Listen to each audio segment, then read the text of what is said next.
안녕하세요. 남산 듣는 유튜브의 새로운 진행자, 디지털 라운지의 박지혜 인사드립니다.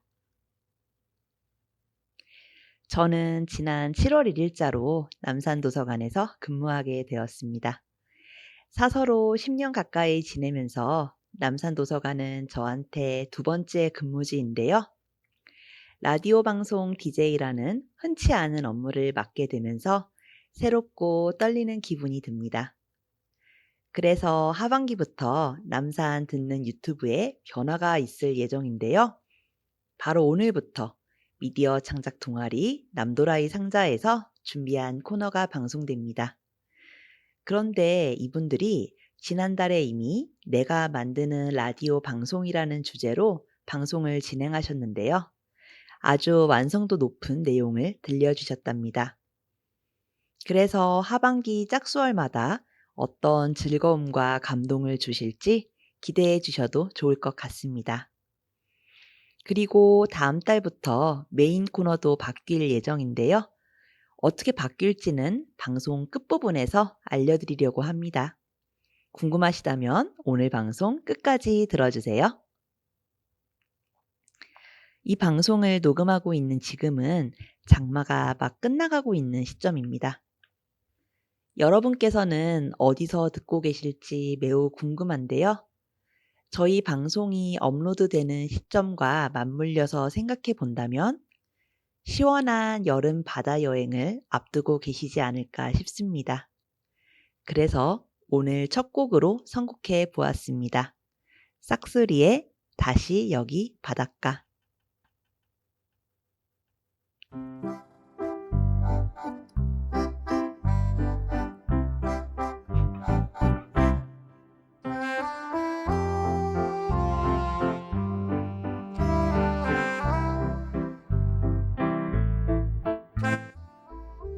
기획자가 들려주는 프로그램.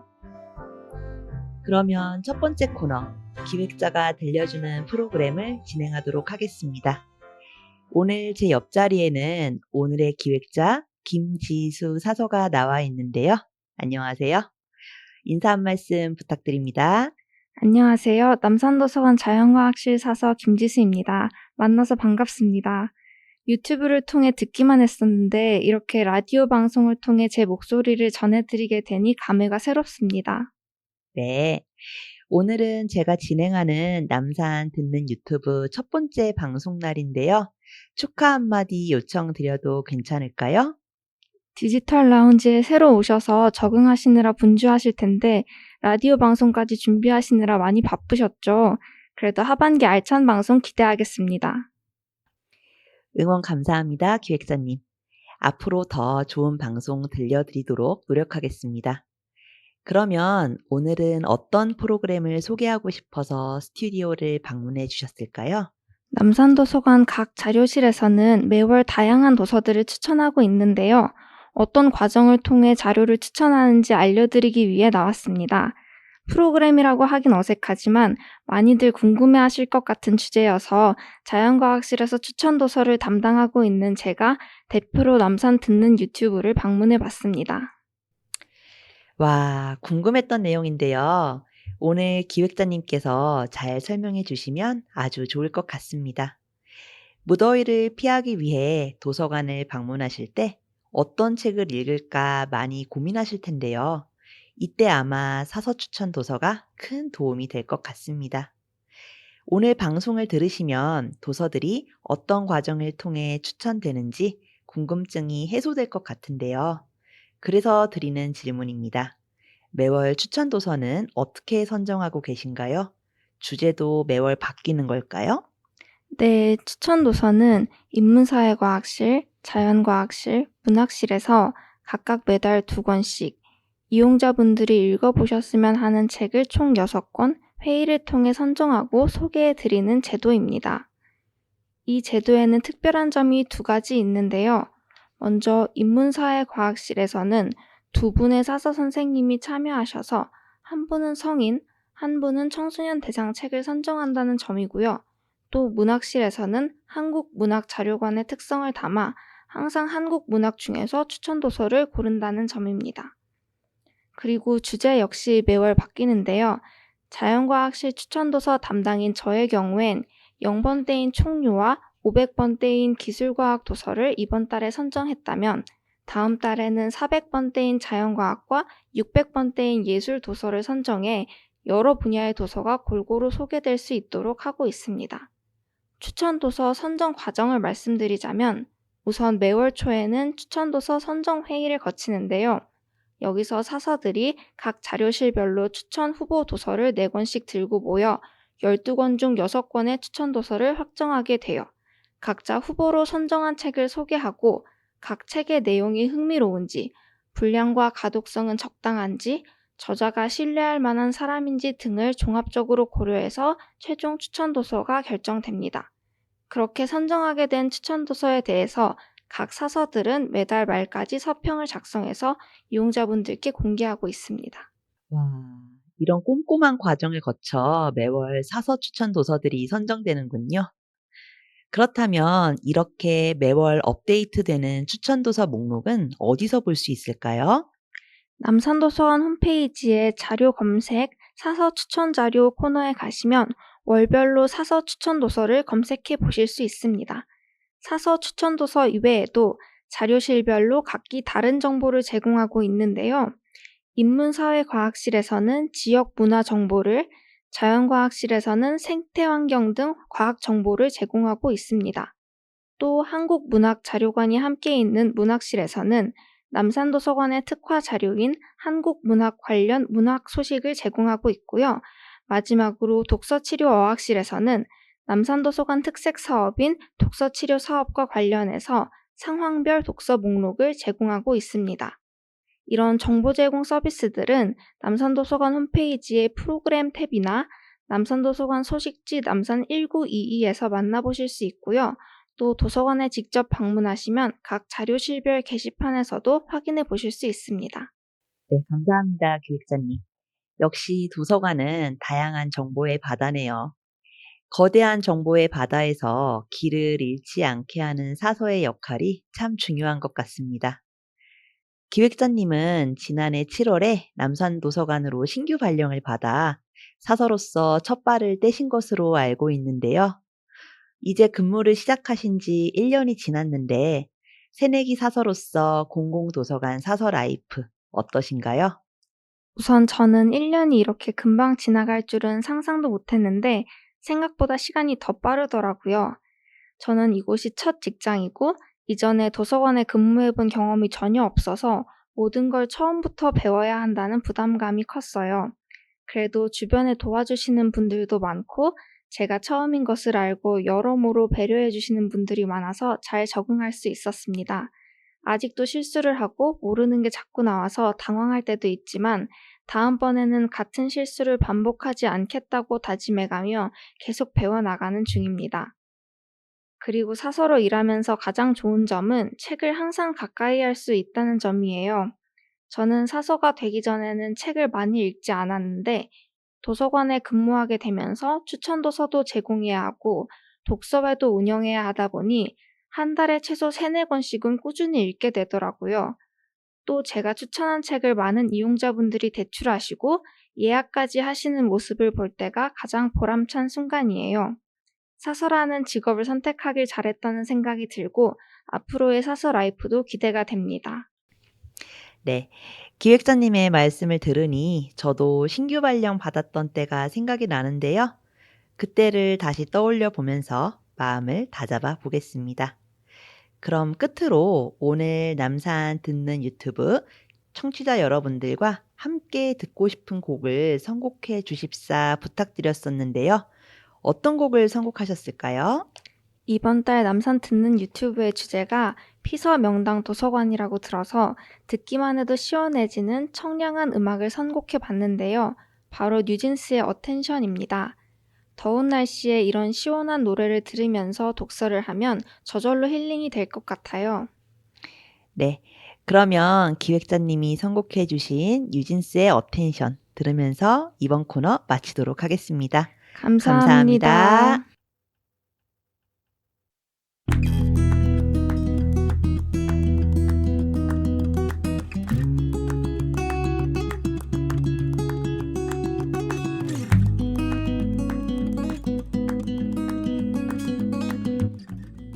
소소하게 떠들어 볼까요? 소심한 수다. 네, 청취자 여러분 안녕하세요. 갑자기 웬 낯선 목소리야 하면 놀라진 않으셨나요? 저희는 올 하반기 남산 듣는 유튜브 2부를 책임질 남산도서관 미디어 창작 동아리 남도라의 상자입니다. 네, 저희가 남산도서관에서 진행했던 내가 만드는 라디오 방송 프로그램을 수료한 네 사람이죠. 호기심을 참지 못하고 상자를 열었던 판도라처럼 남산도서관이라는 흥미로운 상자를 우리만의 방식으로 열어보려고 합니다. 그리고 저는 오늘 진행을 맡은 수다이스트 연희입니다. 네, 안녕하세요. 저는 수다이스트 은서라고 합니다. 안녕하세요. 수다이스트 소담입니다. 안녕하세요. 수다이스트 영미입니다. 네, 반갑습니다. 오늘은 저희가 여름에 읽으면 좋을 책 한 권을 가져왔는데요. 엄청난 선별 끝에 말이죠. 은서 씨가 어떤 책인지 간략하게 소개해 주세요. 네, 오늘 저희가 다룰 책은 백수린 작가의 단편소설집 여름의 빌라입니다. 예쁜 파스텔톤 표지로 유명한 베스트셀러이기도 한데요. 내용을 간단히 말씀드리겠습니다. 대학교 비정규직 시간 강사 부부가 옛날에 우연히 알게 됐던 독일인 부부의 초대로 캄보디아 별장에 방문하는데요. 그러면서 벌어지는 이야기입니다. 다른 시대를 겪고 다른 환경에서 성장한 이들의 아슬아슬한 우정을 엿볼 수 있습니다. 맞아요. 주인공인 주아가 20대 초반에 혼자 유럽 여행을 하면서 그곳에서 중년의 한 독일 부부를 만난 그 사건을 회상하며 이야기가 시작하죠. 그럼 은서 씨는 뭐 여행, 만남 아니면 소설처럼 여름과 관련해서 떠오르는 일화가 있을까요? 저는 사실 여름보다는 겨울에 여행을 하는 것을 좋아하는데요. 네, 여름엔 사실 너무 더워서 여행을 가도 숙소에만 있고 싶은 생각이 들고 또 왠지 물놀이를 자주 하게 되니까 다이어트도 해야 될 것 같은 그런 부담감도 있고 해서 사실 겨울 여행을 선호하긴 합니다. 그럼 연희 씨는 여름에 여행을 가보신 뭐 좋았던 여행 기억이 있나요? 저는 딱 기억에 남는 게 하나 있죠. 제가 2년 전에 미국에 가서 겪었던 일인데요. 귀국을 이제 이틀 남겨두고 얼마나 또 신나고 이 아쉬운 마음에 식당에 혼자 갔어요. 그래서 최후의 만찬을 즐겨야겠다라는 마음으로 아주 맛있게 음식을 먹고 있었습니다. 근데 이제 제 옆에 혼자 또 할머니 한 분이 앉으시더라고요. 제가 먹는 모습이 너무 맛있어 보였나 봐요. 그 메뉴 뭐야? 라는 질문을 시작으로 이런저런 얘기를 나눴습니다. 잠시만요. 근데 그 메뉴가 뭐였죠? 그게 이제 아란치니라고 해서 혹시 아시나요? 아란치니? 잘 모릅니다.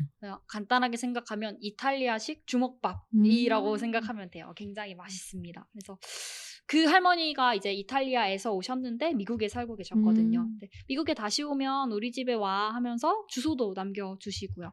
그래서 어떻게 보면 이 소설 속의 주인공인 주아처럼 저도 여행에서 이렇게 시공간이 잠깐 겹쳤던 우연이 인연으로 이어진 경험이 새록새록 떠오르더라고요. 근데 또 여담으로는 그리고 바로 며칠 뒤에 제가 코로나에 걸렸어요. 그래서 합리적인 의심으로는 그 헤어질 때 나눈 몇 차례의 이 진한 포옹과 볼뽀뽀 그게 원인이지 않았나 가끔 생각해 봅니다. 네, 그럼 지금부턴 본격적으로 책을 파헤쳐 보겠습니다. 먼저 영미 씨는 이 책을 어떻게 읽으셨어요? 네, 그 짧은 단편인데 다양하게 읽히는 작품이었어요. 한스 베레나 주아 지호 두 부부가 이어가는 위태로운 우정 이야기, 또 엠포 세대를 넘어서 완포 세대의 현실적 문제, 캄보디아 여행에서 현실을 자꾸 타자화하는 지호 이야기, 그리고 딸을 잃었고 지금은 기억마저 잃어가는 베레나의 상실에 관한 이야기로 읽을 수 있었어요. 가족을 잃고 기억도 잃으면 우리에겐 무엇이 남을지 생각해 보게 되더라고요. 책에 실린 다른 작품도 읽어봤는데 백수린 작가가 1982년생이더라고요. 네, 중간 세대 입장에서 모든 세대 간, 가족 간 일어날 수 있는 갈등이나 위기감을 아주 잘 표현했어요. 그럼 그 다른 작품들도 단편도 읽어보셨어요? 네, 읽어봤어요.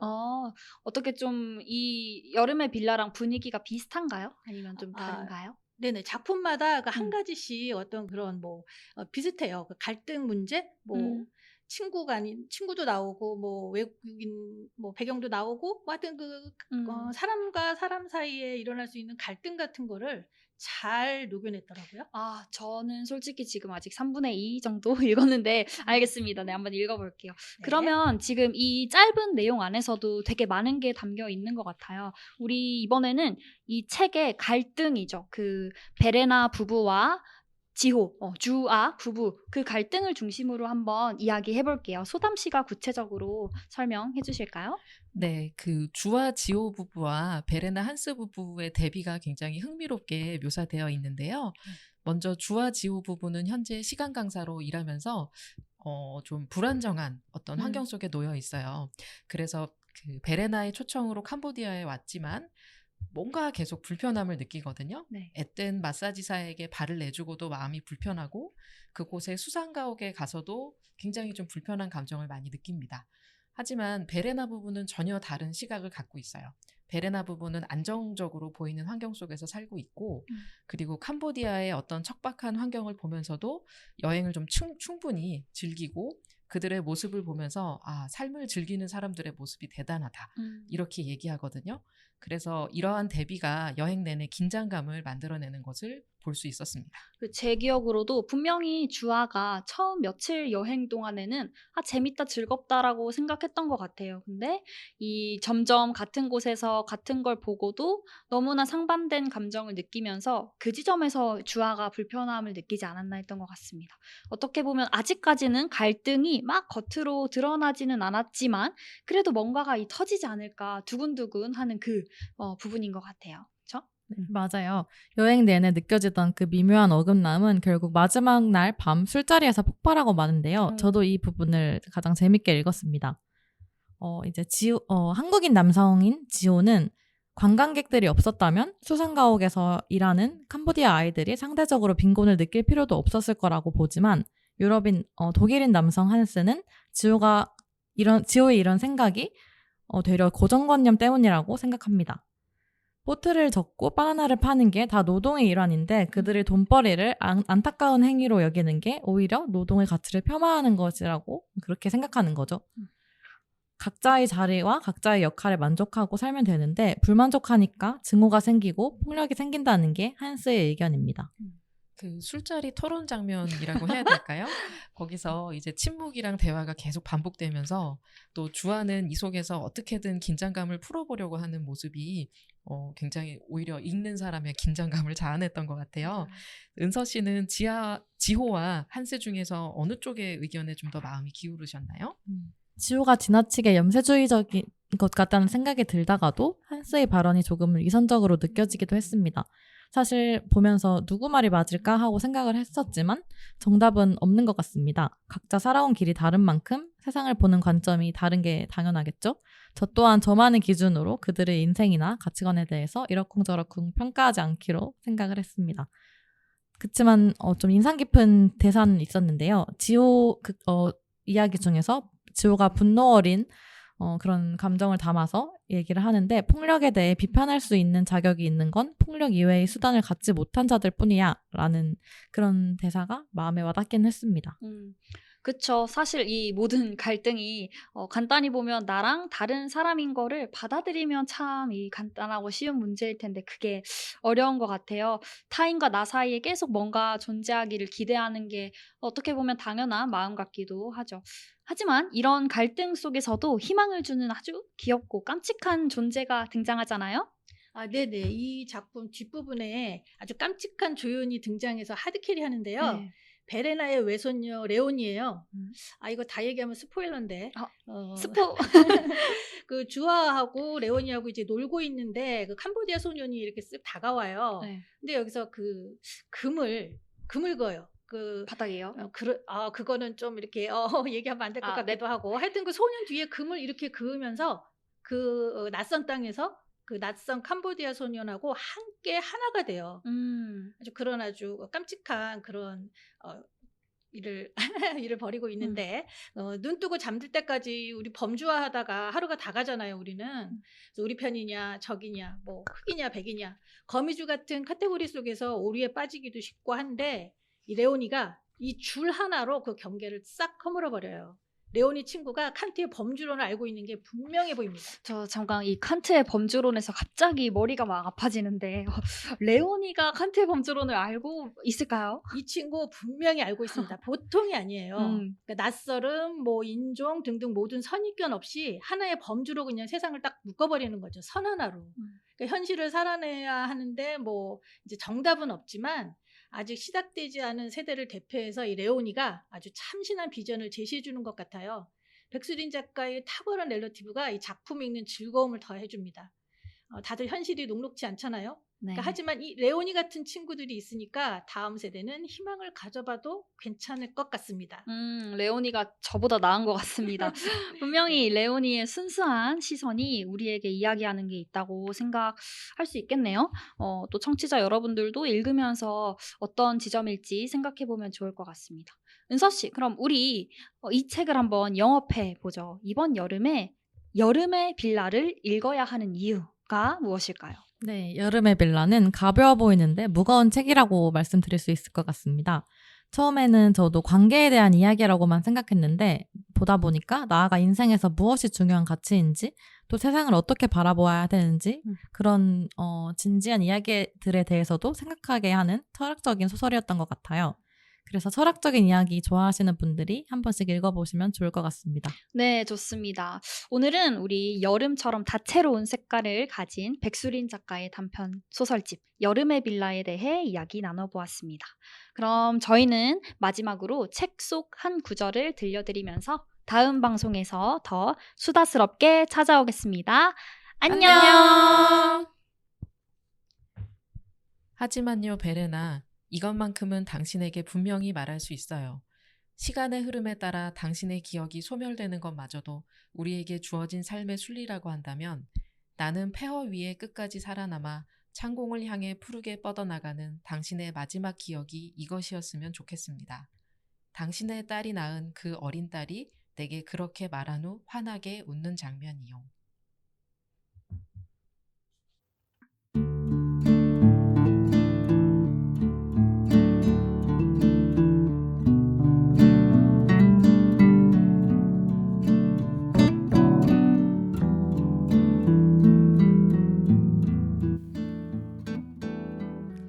자, 이제 남산 듣는 유튜브를 마칠 시간입니다. 20분이 어떻게 흘렀는지 모를 정도로 순식간에 흘러갔는데요. 마무리 코너로 여러분들께 읽어드리고 싶은 그림책 한 권을 소개하려고 합니다. 표지만 봐도 즐겁고 시원해지는 안녕달 그림책, 수박 수영장인데요. 여름 방학마다 뮤지컬로도 접할 수 있어서 이미 유명해진 책이기도 합니다. 저는 이 책을 읽으면 어린 시절 외가댁 뒷산에서 할머니, 할아버지와 함께 수박을 먹으며 낮잠을 잤던 추억이 떠오르고는 합니다. 수박 수영장의 마지막 문단은 다음과 같습니다. 어느덧 저 너머로 해가 집니다.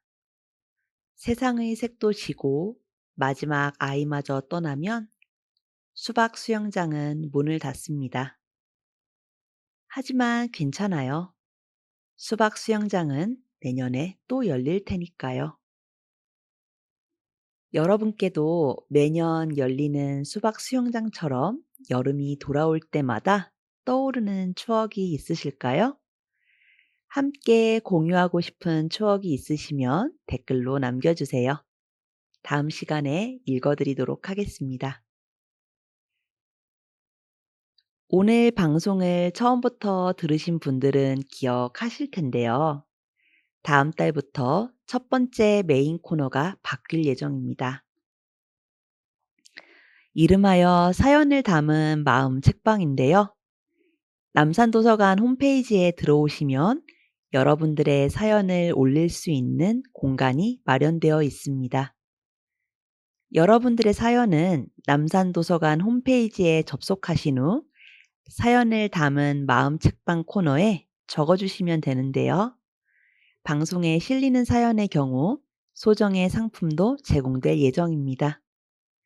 여러분들의 많은 참여와 관심 부탁드립니다. Almost Monday의 Coast to Coast 마지막 곡 함께 들으며 인사드리겠습니다. 다음 달에 다시 만날 때까지 모두 건강하고 행복하시길 기원하겠습니다. 지금까지 남산도서관 박지혜였습니다. 감사합니다.